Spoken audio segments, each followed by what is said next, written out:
warahmatullahi wabarakatuh. Kembali lagi di acara Mutiara Sehat bersama saya Pinky Afisaratri. Dan kali ini saya ditemani oleh, mungkin bisa diperkenalkan? Saya Alif dari Rumah Sakit Mata Fatma. Oke, panggilnya Mas Alif atau Ya, Pak Mas. Alif nih? Oh, Mas Alif Mas aja. Alif Ya, dari Rumah Sakit Mata Fatma. Baik, salam kenal untuk Mas Alif. Ya, Bagaimana salam kenal. kabarnya? Alhamdulillah. Alhamdulillah baik. Semoga selalu dan senantiasa baik dan sehat ya. Ya, amin. Nah, di segmen kali ini kita akan membahas seputar manajemen nyeri. Berhubung kita bersama Mas Alif dari Rumah Sakit Mata Fatma, mungkin bisa dijelaskan terlebih dahulu seputar apa sih nyeri itu? Oke. Mungkin sudah umum ya, dari kita semua pasti sudah pernah mengalami nyeri. Nyeri merupakan suatu kondisi yang tidak nyaman, yaitu mungkin berupa sensori maupun emosional yang didapat biasanya karena adanya kerusakan pada jaringan tubuh. Seperti itu. Jadi misal keseleo atau apa gitu, nanti pasti merasakan nyeri atau sakit seperti itu. Baik, kurang lebihnya seperti itu ya. Yeah. Nah, kan kadang nih pasien bisa menangis dan menahan rasa sakit yang dialami. Memangnya nyeri itu ada berapa bagian sih? Mungkin ada 3, 4 atau bagaimana? Mohon dijelaskan. Oke, kalau nyeri biasanya kan sebenarnya nyeri ini sifatnya subjektif ya. Kadang tiap orang satu dan orang yang lainnya juga berbeda. Mungkin ada sebagian istilah kan ada bilang, oh orang ini betah nyeri, oh tahan nyeri. Mungkin ada orang yang luka sedikit saja sudah merasakan nyeri. Jadi nyeri sendiri ada nyeri ringan, sedang, dan berat. Kalau nyeri ringan biasanya itu tidak mengganggu aktivitas, jadi dia masih bisa melakukan aktivitas seperti biasa. Kemudian kalau nyeri sedang itu sedikit mengganggu aktivitas. Kemudian kalau berat sudah sangat nyeri sekali dan sudah tidak bisa melakukan aktivitas orangnya. Nah, mungkin ada contoh nih dari nyeri berat sendiri itu seperti apa? Sebenarnya macam-macam sih. Mungkin ada yang penyakit kronis tertentu seperti itu, nyerinya sangat hebat sekali sehingga orangnya mengganggu aktivitasnya, mungkin karena kanker atau tumor seperti itu misalnya kalau nyeri berat. Kalau misalkan habis jatuh dari sepeda motor atau kejatuhan apa, itu bisa termasuk ke nyeri ringan atau sedang? Ya, kembali lagi nanti kita kaji ke pasiennya. Jadi nanti kita kaji ke pasiennya. Di sini untuk skala nyerinya ditentukan dulu, itu termasuk nyeri ringan, sedang, atau berat. Jadi seperti itu. Berarti tidak bisa langsung disimpulkan ya? Tidak bisa, nggih. Diidentifikasi. Betul. Dan tiap orang juga nanti pasti berbeda-beda. Sama-sama jatuhnya mungkin yang sini merasa oh nyeri sekali, yang sini oh tidak nyeri, seperti itu ya. Oh ya, baik. Nah, untuk pemeriksaannya nyeri sendiri, apakah ada informasi yang bisa di-share gitu? Mungkin bisa dicek melalui foto ronsen atau bagaimana gitu? Ya, mungkin untuk lebih lanjut pasti nanti arahnya mungkin ke sana. Tapi mungkin untuk yang pertama mungkin dari nyeri sendiri ya. Menurut sifatnya mungkin nanti ada 2, nyeri akut sama nyeri kronis. Kalau nyeri akut ini nanti dibedakan dari kapan terjadinya atau timbulnya. Biasanya kalau nyeri akut ini timbulnya secara tiba-tiba dan penyebabnya itu jelas. Contoh seperti tadi keseleo, kemudian nyeri, lah itu masuk nyeri akut. Kemudian kalau nyeri kronis itu sendiri biasanya itu timbulnya itu lama dan penyebabnya belum tentu diketahui. Jadi untuk salah satu seperti ronsen, pemeriksaan diagnostik yang lain itu bisa untuk menegakkan indikasi nyeri kronis yang tadi seperti itu. Baik, seperti itu. Nah, kalau dilihat dari sifatnya kan sangat berbeda nih, nyeri akut dan nyeri kronis. Yang kronis memang terlihat lebih berat karena jangka panjang dan juga sepertinya pemicunya juga tidak sembarangan. Iya, gitu. betul. Nah, mungkin apakah cara pengobatannya juga berbeda antara nyeri akut dan nyeri kronis ini? Tentu saja berbeda cara pengobatannya. Mungkin kalau yang pertama kalau nyeri akut, mungkin nyeri akut skala ringan sampai sedang nanti bisa dengan diterapi atau non farmakologi tanpa obat-obatan. Kemungkinan kalau nyeri kronis itu biasanya nanti kita kolaborasikan dengan dokternya, nanti bisa diresepkan untuk obat-obat untuk meredakan nyeri seperti itu. Seperti itu. Berarti memang obatnya juga harus dari resep dokter ya? Ya, Tidak betul. sembarangan. Ya. Dari penyebabnya sendiri, nyeri ini apakah penyebabnya hanya itu saja kayak jatuh dari motor atau bagaimana, atau sudah ada pembagiannya nih kalau berdasarkan medis gitu? Oh, okay. Kalau pembagian nyeri berdasarkan penyebab ini ada dua.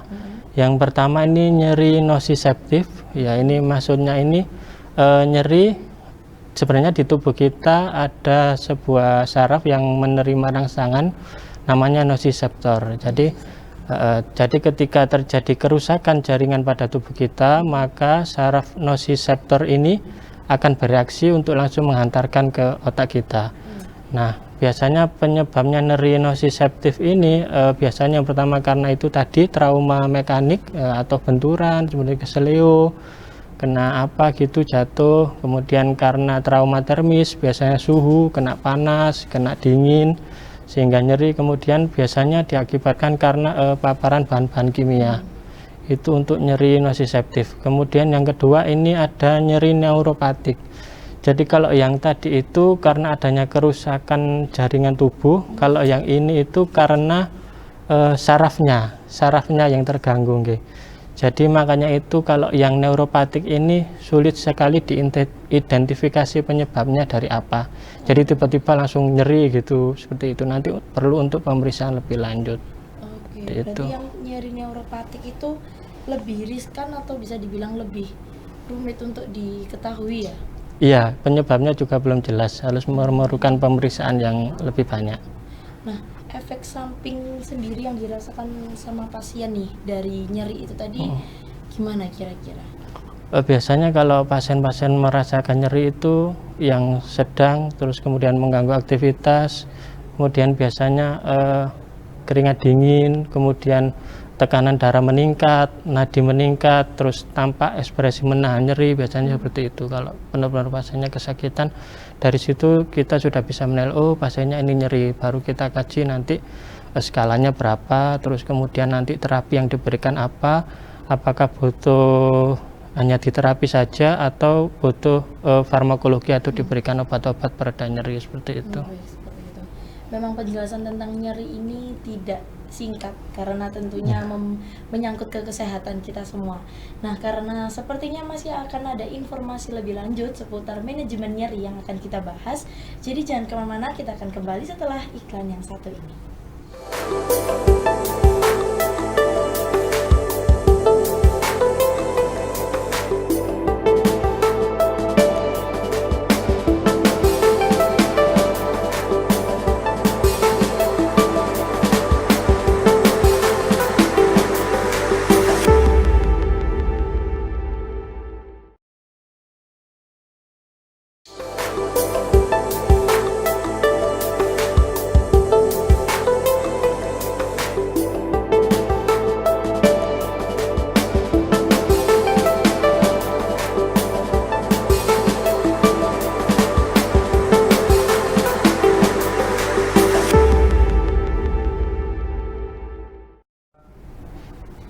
Kembali lagi bersama saya Pinka Bisaratri dan Mas Alif dari Rumah Sakit Mata Fatma. Ya. Nah, tadi kan di segmen sebelumnya kita sudah membahas seputar nyeri nih, pengertian dan juga berbagai sifat dan penyebab mungkin seperti itu.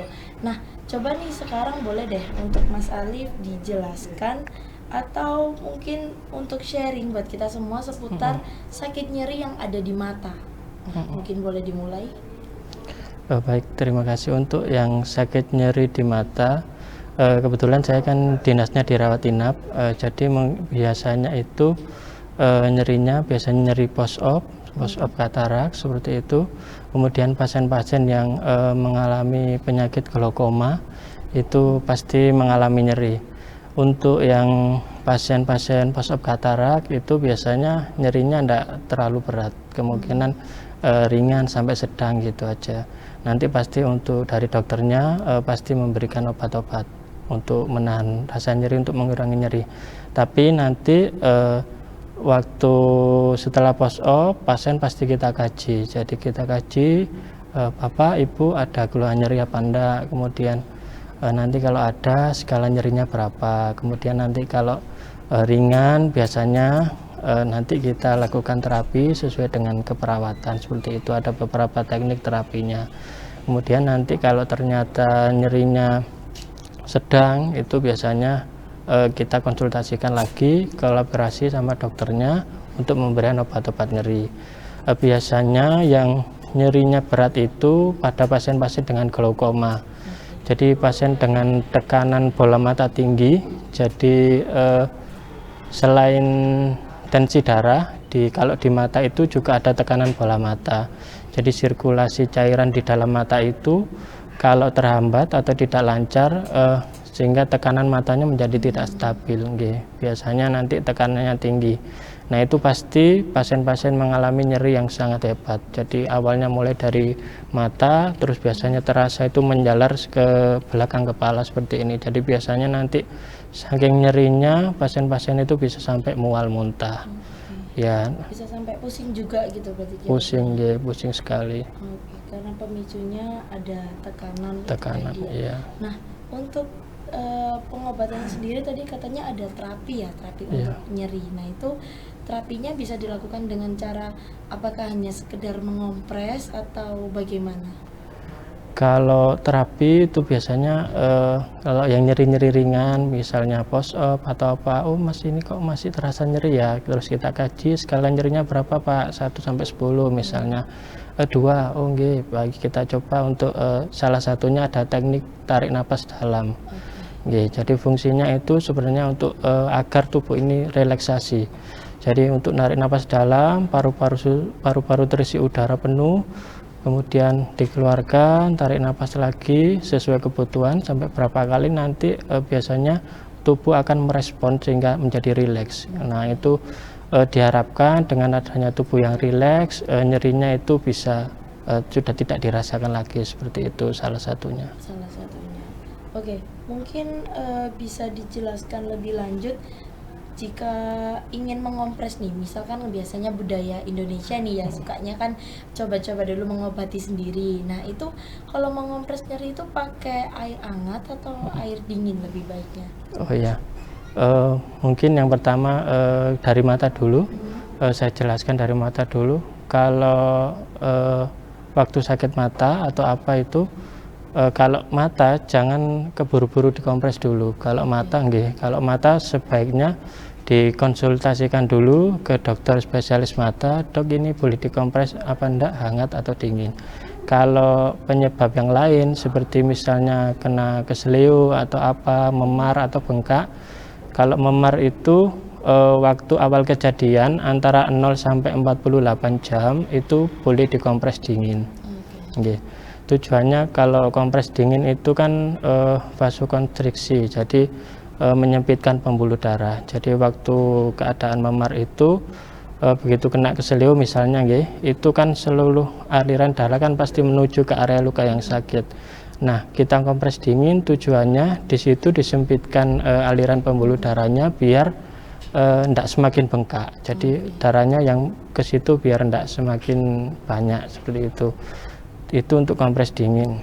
Kemudian kalau untuk kompres hangat itu biasanya boleh diberikan kepada biasanya yang kayak nyeri menstruasi, kemudian boleh dikasih kompres hangat, kemudian terus ini kayak keseleo tadi atau luka atau apa itu setelah 48 jam. Itu setelah 48 jam, kemudian biasanya kalau nyeri sendi atau kaku itu boleh dikasih kompres hangat. Tujuannya untuk melebarkan pembuluh darah. Jadi biar apa ya? Iya, betul, seperti itu kalau kompres hangat. Jadi memang tergantung kebutuhan ya, kompres hangat maupun dinginnya gitu. Nah, dengar-dengar kan kalau misalkan nyeri itu yang bagian mata sini bisa sampai ke arah pusing gitu ya. Nah, kalau misalkan kita sambil ada wangi-wangian kayak aromaterapi, pakai mungkin ada minyak kayu putih atau lain sebagainya, itu apakah bisa membantu? Boleh, itu merupakan salah satu teknik juga untuk terapi nyeri ya, tapi dikembalikan lagi mungkin kalau nyeri yang sedang sampai berat kemungkinan itu tidak bisa. Tetap harus memakai farmakologi. Kalau aromaterapi itu memang bisa digunakan salah satu terapi, tujuannya yaitu tadi untuk merelaksasi. Jadi diharapkan dengan aroma yang biasanya kita suka seperti aromaterapi wangi-wangian atau apa, menghirup aromaterapi, pikirannya ditenangkan, rileks, diharapkan nyerinya sudah tidak terasa lagi. Seperti jadi itu. memang kembali lagi tergantung kebutuhan Ya. dan juga tidak bisa dipaksakan kalau memang nyerinya terlalu berat seperti itu ya. Nah, kalau misalkan nih kita lagi ngerasa pusing di sebelah area mata, apa boleh juga ada teknik kayak pijatan seperti itu, apa diperbolehkan? Kalau di area mata ini ya sebaiknya konsultasi dulu kalau untuk mijat-mijat, soalnya area mata ini kan sensitif ya. Kemungkinan kita nyeri di mata itu memang ada beberapa faktor. Yang pertama, kemeng nyeri karena matanya infeksi. Nah, seperti kalau infeksi kan nggak boleh kita pijat, malah nanti bisa menular. Kalau tangan kita habis mijat-mijat kemudian nggak cuci tangan, megang apa gitu, nanti tertular. Kemudian kalau nyeri mata biasanya karena yang kedua tadi, tekanan bola mata, lah itu dipijat juga tidak bisa. Kalau nyeri glaukoma itu harus dikonsultasikan, diperiksakan. Nanti kita di Rumah Sakit Mata Fatma untuk menangani glaukoma ini ada obat yang untuk menurunkan tekanannya itu tadi. Jadi selain obat nyeri juga nanti untuk obat menurunkan tekanan sehingga tidak terjadi nyeri seperti itu. Jadi memang lebih baik konsultasi ke dokternya aja daripada nanti semakin takutnya semakin parah ya. Betul. Lalu dari Rumah Sakit Mata Fatma sendiri nih, apa ada rekomendasi sebaiknya jika terjadi nyeri atau merasakan nyeri, sebaiknya rekomendasinya periksanya ke mana, ke arah mana, atau mungkin proses-prosesnya seperti itu? Kalau biasanya terasa nyeri di rumah, kalau yang nyerinya langsung begitu hebat sampai mual, muntah, lah itu biasanya curiganya ke glaukoma. Jadi langsung periksakan saja ke Rumah Sakit Mata Fatma. Kalau nyerinya tidak terlalu hebat, terus disertai rasa ngeres, ganjel, kemudian kita lihat, kok ada merah-merah di mata kita, itu kemungkinan infeksi. Jadi kalau itu jangan, biasanya kalau orang terasa nyeri ya seperti itu tadi ya, dipijat-pijat atau dipegang-pegang, ini kenapa, biar nyerinya cepat hilang, itu jangan. Nanti dikhawatirkan selain bisa menularkan juga takutnya nanti melukai kornea mata atau dan lain-lain. Takutnya makin parah gitu. Betul, ya. seperti itu. Nah, karena kita ini jika misalkan terasa tidak beres di bagian mata seperti nyeri dan lain sebagainya, jangan sok-sokan untuk lebih baik segera berobat daripada mencoba-coba untuk mengobati sendiri. Nah, daripada kalian bingung mau berobat kemana, mending segera ke Rumah Sakit Mata Fatma. Tapi kita tidak berhenti di sini saja untuk membagikan informasi kepada kalian semua. Jadi jangan kemana-mana, kita akan kembali setelah iklan yang satu ini.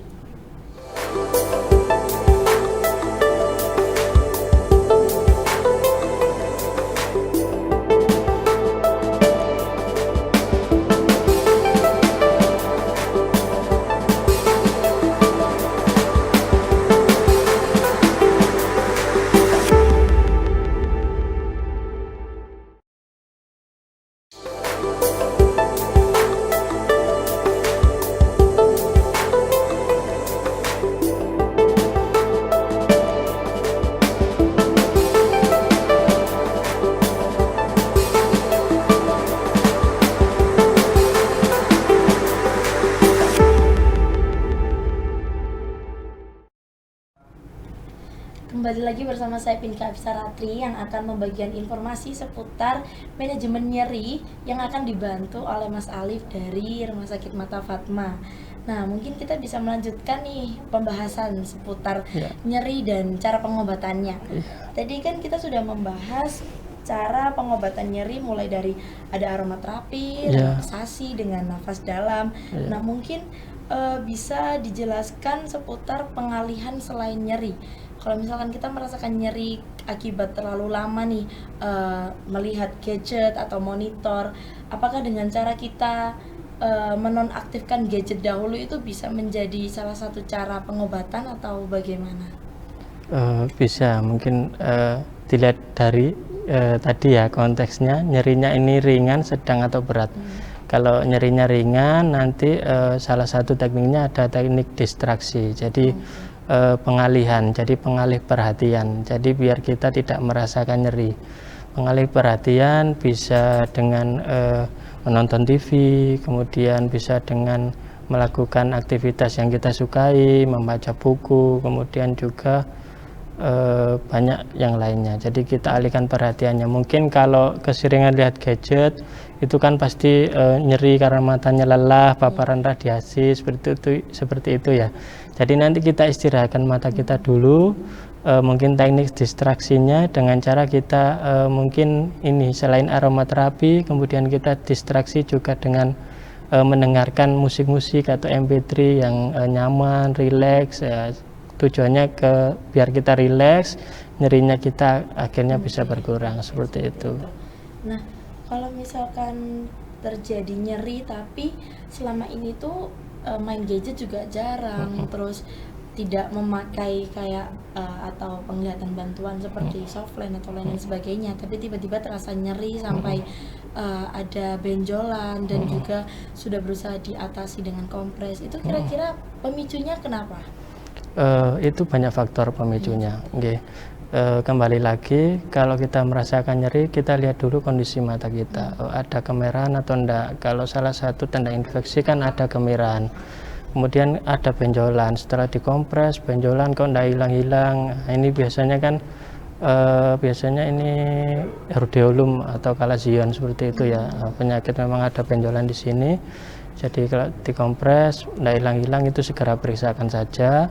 Nyeri kemangnya itu nanti biar diatasi oleh dokter yang terkait seperti itu. Nah, kalau misalkan merasakan nyeri itu sebaiknya langsung dibawa ke dokter atau boleh diobatin dulu di rumah selama 3 hari, nunggu kalau nggak baik baru ke dokter, atau lebih baik segera ke dokter gitu? Kalau dari mata lebih baik segera dikonsultasikan ke dokter. Sebenarnya ini sih semua jenis ini sih penyakit. Kalau dari mata itu kan rawan ya, mata itu kan kebanyakan mungkin dari kita sering meremehkan, kelilipan atau mata saya nyeri, sudahlah masih kelihatan gitu tuh ya, sehari 2 hari dipakai kerja, lama-lama ternyata infeksi. Nah itu ke dokter, kondisinya sudah terlalu berat, nah itu juga pasti nanti mempengaruhi proses tingkat penyembuhannya seperti apa.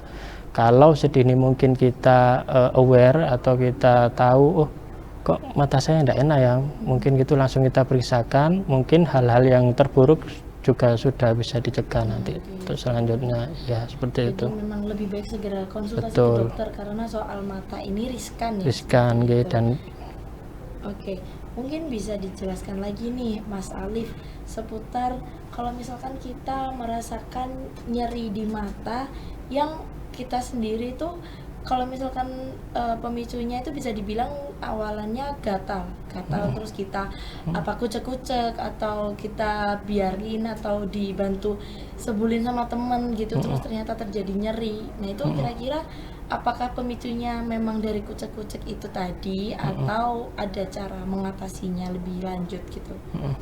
Jadi itu biasanya itu ada ini ya, mungkin karena kita kelilipan ya, nggak enjel, nggak enak, terus kita kucek-kucek. Nah itu sebaiknya kalau kelilipan itu pertolongan pertamanya kalau ada hewan masuk atau apa waktu naik motor itu jangan langsung kita biasanya dikucek, ditekan bola mata seperti itu, takutnya nanti korneanya rusak. Itu biasanya cukup kita kedip-kedipkan aja, kedip-kedipkan dulu mata kita, berhenti dulu menepi, kedip-kedipkan dulu. Nanti kalau sudah biasanya terasa, kalau dibuat kedip-kedip itu biasanya nanti kadang itu minggir sendiri bendanya itu, baru nanti kita boleh kalau memang minggir baru kita ambil. Tapi kalau bendanya masuk atau biasanya menancap di kornea atau apa, itu nanti tetap harus kita periksakan. Jadi jangan coba diambil sendiri. Biasanya kalau orang-orang yang kena las atau apa itu kan kadang ada yang coba diambil sendiri, nah itu berbahaya. Sebaiknya harus dengan dokter diperiksakan ke rumah sakit seperti itu. Nah, dari tadi kan kita sudah membahas penyebab merasakan nyeri itu tadi ya. Nah, mungkin bisa dijelaskan nih dari Mas Alif kan dari Rumah Sakit Mata Fatma, seputar nyeri waktu operasi katarak gitu, bagaimana? Oh, okay. Kalau di rumah sakit kami ini alhamdulillah untuk pasien-pasien yang pos operasi katarak ini minim sekali merasakan nyeri ya. Jadi pernah beberapa waktu lalu memang sengaja kita kaji, kita tanyai pasiennya, ini gimana Pak Bu, nyerinya, nyeri apa enggak gitu. Oh enggak Mas, seperti itu. Ada yang cuma nyerinya sedang, nyerinya ringan seperti itu. Jadi kenapa? Karena memang di rumah sakit kami, di Rumah Sakit Mata Fatma ini kalau untuk kataraknya memang sudah menggunakan teknik yang terbaru ya. Jadi teknik terbaru, saya tanya kecil, jadi nanti diharapkan minim terasa nyeri. Dan memang sebagian besar kalau pos operasi katarak di kami minim sekali nyeri dan one day care biasanya langsung pulang. Kalau di luar ada ini. Nah, dari keunggulannya sendiri Rumah Sakit Mata Fatma ini memang sangat luar biasa karena mengutamakan kenyamanan para pasien. Betul. Dengan cara diharapkan meminimalisir sedikitnya rasa nyeri. Apalagi tadi ada bisa dibilang itu mungkin suatu visi ya, one day care. Oke. Nah, buat kalian yang mungkin merasakan nyeri daripada sotoy untuk mengobati sendiri, jadi lebih baik langsung periksa aja ke Rumah Sakit Mata Fatma karena dengan teknik yang meminimalisir rasa nyeri yang kita rasakan dan juga one day care, apalagi menggunakan teknik jahitan yang baru, bagaimana tadi penjelasannya mungkin bisa diulang? Untuk operasi kataraknya menggunakan teknik yang terbaru, jadi sayatannya lebih kecil. Untuk operasi katarak sendiri menggunakan teknik jahitan yang baru, jadi sayatannya lebih kecil gitu. Untuk kenyamanan para pasien dari Rumah Sakit Mata Fatma. Nah, untuk berikutnya mungkin bisa dijelaskan seputar ketika kita merasakan nyeri saat menggunakan soft lens atau terlalu lama memakai kacamata. Nah, itu apakah ada perbedaan antara nyeri dari menggunakan soft lens dan juga nyeri terlalu lama pakai kacamata gitu? Betul, untuk soft lens memang bagi teman-teman yang pakai soft lens itu diharapkan soft lens kan ada rentang waktunya ya. Dari berapa jam sampai berapa jam, yaitu benar-benar dipatuhi. Sama untuk biasanya kalau pakai soft lens itu selalu diberikan obat tetes kayak air mata buatan untuk membasahi. Soalnya kan selama kita pakai soft lens, permukaan korneanya itu kan tertutupi oleh soft lens itu tadi. Kalau kelamaan nanti takutnya korneanya nanti ini rusak seperti itu atau bengkak, kemudian pasti timbul rasa nyeri yang amat sangat.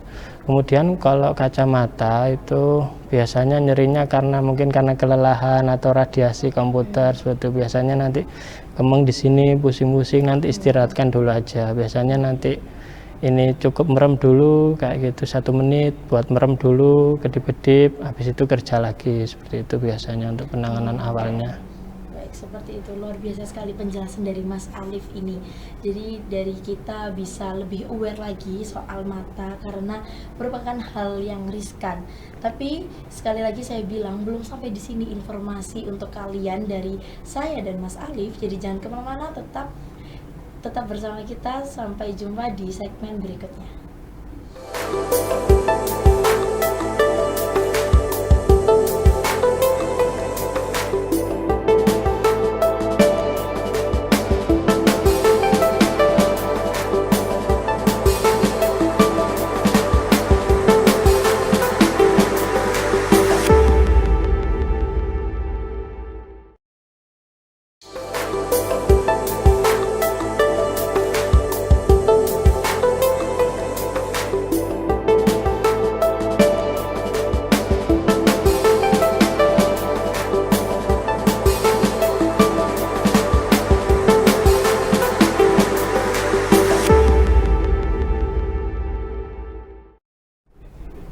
kembali lagi bersama saya Pinky Afisa Ratri untuk membagikan informasi kepada kalian seputar manajemen nyeri yang akan dibantu oleh Mas Alif dari Rumah Sakit Mata Fatma.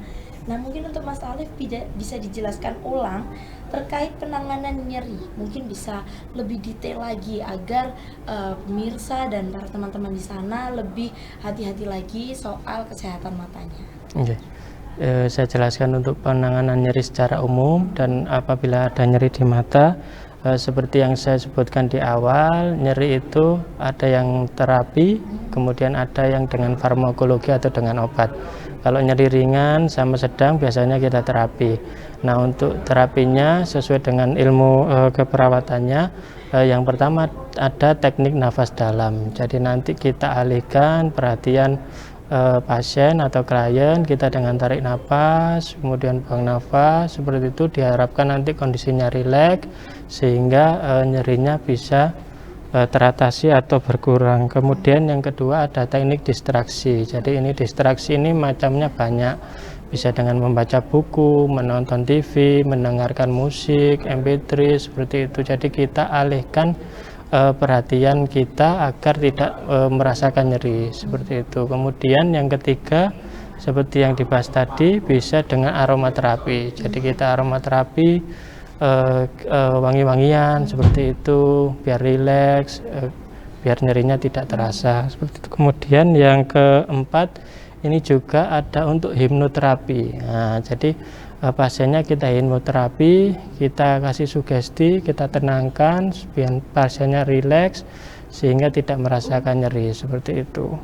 Kemudian yang kelima ini ada teknik imajinasi terbimbing. Jadi nanti pasien tersebut kita kondisikan di ruangan yang tenang, yang nyaman, kita kondisikan pasiennya untuk membayangkan hal-hal yang membahagiakan. Jadi ya, mungkin bisa kita arahkan, Bapak Ibu bayangkan makanan gitu. Ya boleh, kalau yang suka kuliner makanan, atau mungkin yang suka pantai, bayangkan Anda di pinggir pantai, seperti itu. Nanti diharapkan yaitu tadi nyerinya teralihkan dengan seperti itu. Kemudian yang keenam ini ada teknik rangsangan atau pijatan, biasanya dengan dikompres, kompres hangat dan kompres dingin. Untuk tekniknya seperti itu untuk mengatasi nyeri.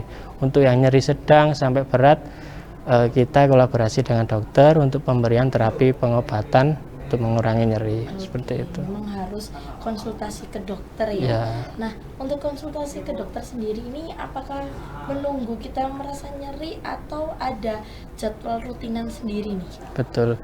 Terima kasih. Kalau dari mata ini jangan menunggu sampai sakit. Jadi jangan menunggu sampai ada keluhan.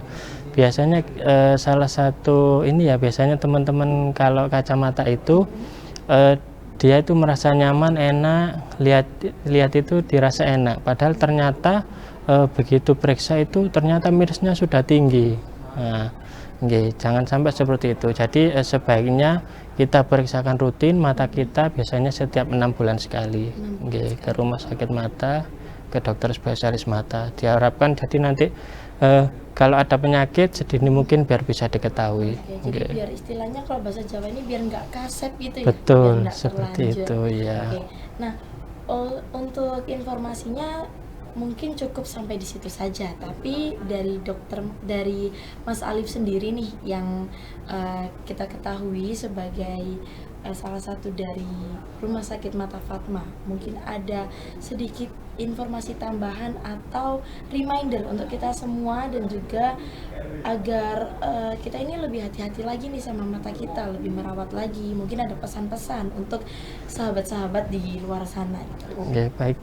Mungkin pesannya bagi sahabat-sahabat semua, ini mungkin kita harus lebih aware atau lebih waspada kepada kesehatan mata kita. Jadi walaupun baik tidak merasakan nyeri ataupun saat merasakan nyeri, sebaiknya kita wajib untuk periksa, untuk memeriksakan kesehatan mata kita, karena masih banyak sebagian besar orang yang kayak sakit mata masih bisa melihat seperti itu, menyepelekan. Tahu-tahu begitu misalnya terkena infeksi atau apa sudah tidak kelihatan, baru bingung periksa ke rumah sakit mata seperti itu. Jadi apalagi kalau terasa nyeri. Nah, kalau terasa nyeri sebaiknya jangan mencoba untuk diatasi sendiri dulu, karena mata kan memang organ yang sangat penting ya sebenarnya untuk penglihatan kita.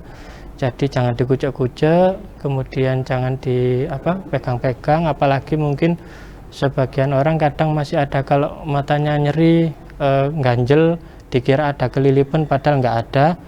Itu biasanya ada yang kayak kayak pakai cairan atau apa itu terus matanya dicelupkan gitu ke cairan gitu, harapannya biar yang ganjel itu hilang, padahal di situ nggak ada yang ganjel, nggak ada bendanya, tapi terasa nyeri. Nah itu kan untuk yang lebih tahu kan biasanya dari dokternya gitu, untuk terapinya lebih cepat. Nah, untuk rasa nyeri sendiri ini apa ada patokan agar dibawa ke tingkat lebih tinggi seperti ke dokter? Mungkin untuk teman-teman bisa lebih mengerti lagi seputar kalau nyerinya kayak gini baru bisa ke dokter, atau apa ada patokan lain gitu? Ya, mungkin kalau biasanya kalau nyeri mungkin baru sekali nyeri gitu, mungkin habis itu tidak kambuh lagi, mungkin bisa ini kan tidak diperiksakan dulu ya, kecuali kalau nyerinya sering muncul, kemudian kok sekali munculnya lama, kemudian di mata kita juga ada tanda-tanda kayak merah seperti itu, mungkin sebaiknya langsung diperiksakan saja ke dokternya seperti itu, ke rumah sakit Mata Fatma. Kalau misalkan nih kita merasa ada seperti mata ini agak ada cedutan, nah kayak ketarik-tarik atau terus akibatnya sampai kita ngerasa nyeri yang berkepanjangan sampai ke arah kepala bagian belakang. Nah itu kira-kira kita memang harus langsung ke dokter atau itu masih bisa ditangani dengan mengompres? Kalau menurut saya sebaiknya diperiksakan dulu karena banyak faktor dan penyebabnya belum jelas. Nah itu seperti yang dijelaskan di awal tadi, kalau nyeri penyebabnya belum jelas, lah itu kita harus lebih waspada, kita telusuri lagi penyebabnya apa. Bisa karena nanti mungkin tekanan bola mata tinggi. Nah itu kalau untuk mengetahui tekanan bola mata tinggi kan harus ke rumah sakit mata, kita ada alatnya untuk memeriksa tekanan bola mata. Kemudian bisa memang itu karena infeksi atau bisa memang karena cukup kelelahan aja matanya. Takutnya nanti dikira matanya kelelahan, nggak diperiksakan, padahal nanti ada penyakit yang tertentu, betul seperti itu. Sebaiknya memang diperiksakan dulu saja. Nah, kalau misalkan nggak sengaja nih, kayak nggak sengaja kemasukan kecolok atau bagaimana, terus rasa nyerinya itu kayak berkepanjangan gitu, apa yang terjadi di dalam sini gitu seputar itu tadi? Kalau biasanya nyeri kan prinsipnya karena salah satunya kan karena ada kerusakan jaringan. Karena kalau kecolok biasanya mungkin ada yang terluka di matanya sehingga menimbulkan nyeri, mungkin bisa di korneanya atau di konjungtivanya seperti itu. Jadi memang harus lebih waspada kalau nyeri itu seperti itu. Jadi daripada kita menduga-duga, lebih Betul. baik segera diperiksakan. Toh juga ada jadwal rutinannya. Betul. Untuk periksa sebelum merasakan nyeri, yaitu 6 bulan sekali. Ya, kalau untuk kontrol kondisi mata sehat, ingin periksa sebaiknya 6 bulan sekali. Kalau kacamata yang minusnya tinggi, biasanya 3 bulan sekali seperti itu untuk cek kacamata. Memang sebaiknya segera diperiksakan, dikontrol sebelum terjadi sesuatu hal yang tidak diinginkan, karena mata merupakan bagian tubuh yang sangat penting untuk penglihatan kita sehari-hari. Seperti itu. Informasi dari Mas Alif dari Rumah Sakit Mata Fatma ini sangat berguna bagi kita semua agar kita lebih aware dan lebih memperhatikan kesehatan mata kita. Jadi nggak semata-mata pakai softline, pakai kacamata, atau sekedar ngerasa gatal dikit tiba-tiba dikucek terus nggak mau ditindaklanjutin karena merasa cuman gini aja, masa harus ke dokter gitu. Jadi hilangkan sifat menyepelekan karena takutnya terjadi hal yang tidak diinginkan. Betul. Seperti itu. Informasi dari Mas Alif ini tadi sangat berguna. Terima kasih atas informasi yang diberikan. Sama-sama. Terima kasih atas ilmunya. Semoga bermanfaat bagi teman-teman di luar sana. Dan sekali lagi Mas Alif, terima kasih atas waktunya sudah datang, Ya, sudah memberikan sama-sama. informasi. Mohon maaf bila ada salah kata. Saya Pinka Afisaratri pamit undur diri. Terima kasih. Wassalamualaikum warahmatullahi wabarakatuh. Waalaikumsalam.